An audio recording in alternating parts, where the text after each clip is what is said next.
തദ്ദേശ തെരഞ്ഞെടുപ്പിന്റെ രണ്ടാം ഘട്ട വോട്ടെടുപ്പ് പൂർത്തിയാകുമ്പോൾ ഒടുവിലത്തെ കണക്കുകൾ പ്രകാരം 75% മുകളിലാണ് പോളിംഗ്. തൃശൂർ മുതൽ കാസർഗോഡ് വരെയുള്ള 7 ജില്ലകളിലെ ആ വിധിയെഴുത്തിനെ കുറിച്ചുള്ള റിപ്പോർട്ട് നോക്കാം. കാസർഗോഡ് ജില്ലയിൽ മികച്ച രീതിയിലുള്ള പോളിംഗ് ആണ് ഇത്തവണയും രേഖപ്പെടുത്തിയത്. ഗ്രാമപ്രദേശങ്ങളെ അപേക്ഷിച്ച് മുനിസിപ്പാലിറ്റിയിലാണ് കൂടുതൽ ശക്തമായ പോരാട്ടം നടന്നതെന്ന് വേണം മനസ്സിലാക്കാൻ. എന്തായാലും നീലേശ്വരം നഗരസഭയിലും കാഞ്ഞങ്ങാടും കാസർഗോഡും കഴിഞ്ഞ തവണത്തേക്കാൾ മികച്ച പോളിംഗ് ഇത്തവണയും രേഖപ്പെടുത്തി. എന്തായാലും കാസർഗോഡ് ജില്ലയെ സംബന്ധിച്ചിടത്തോളം ഇത്തവണത്തെ തെരഞ്ഞെടുപ്പ് സമാധാനപൂർവ്വമായിരുന്നു.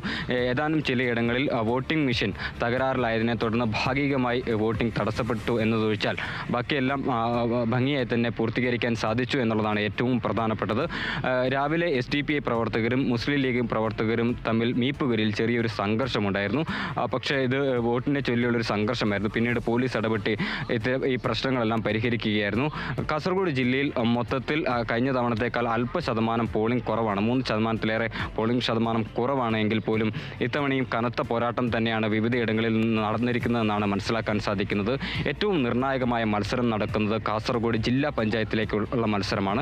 കഴിഞ്ഞ തവണ LDF ആണ് ഇവിടെ ഭരണം നേടിയത്. 7-7 എന്ന നിലയിലായിരുന്നു കക്ഷിനില ഉണ്ടായിരുന്നത്. സ്വതന്ത്രന്റെ പിന്തുണയോടുകൂടി LDF ഭരണം പിടിക്കുകയായിരുന്നു. ഇത്തവണ ജില്ലാ പഞ്ചായത്തിലേക്കാണ് കടുത്ത മത്സരം നടക്കുന്നത്. ഒരു ഡിവിഷൻ കൂടി അധികമായി ചേർത്തിട്ടുണ്ടെങ്കിലും ആ ഡിവിഷനിലേക്കും കടുത്ത മത്സരം തന്നെയാണ് നടക്കുന്നത്. അങ്ങനെ ബലാബലം മത്സരം നടക്കുന്ന ഒരിടമായി കാസർഗോഡ് ജില്ലാ പഞ്ചായത്ത് മാറുകയാണ്. ഇവിടെയും മികച്ച രീതിയിലുള്ള പോളിംഗ് രേഖപ്പെടുത്തിയിട്ടുണ്ട്. കാസർഗോഡ് ജില്ലയെ സംബന്ധിച്ചിടത്തോളം സമാധാനപൂർവ്വമായിരുന്നു ഈ ഇലക്ഷൻ എന്ന് വേണം പറയാൻ. മാത്രവുമല്ല, ഇന്ന് രാവിലെ അസ്വാഭാവികമായ ഒരു സംഭവം ഉണ്ടായത് ഇപ്രകാരമാണ്. അതായത് ഈ കാസർഗോഡ് കുമ്പടാജിൽ ഈ LDF സ്ഥാനാർത്ഥിയുടെ വീടിന് സമീപത്തായി ഒരു പന്നിപ്പടക്കം പൊട്ടിത്തെറിച്ച് അപകടമുണ്ടായി. ഈ അപകടത്തിൽ ഒരു നായ ചത്തിരുന്നു.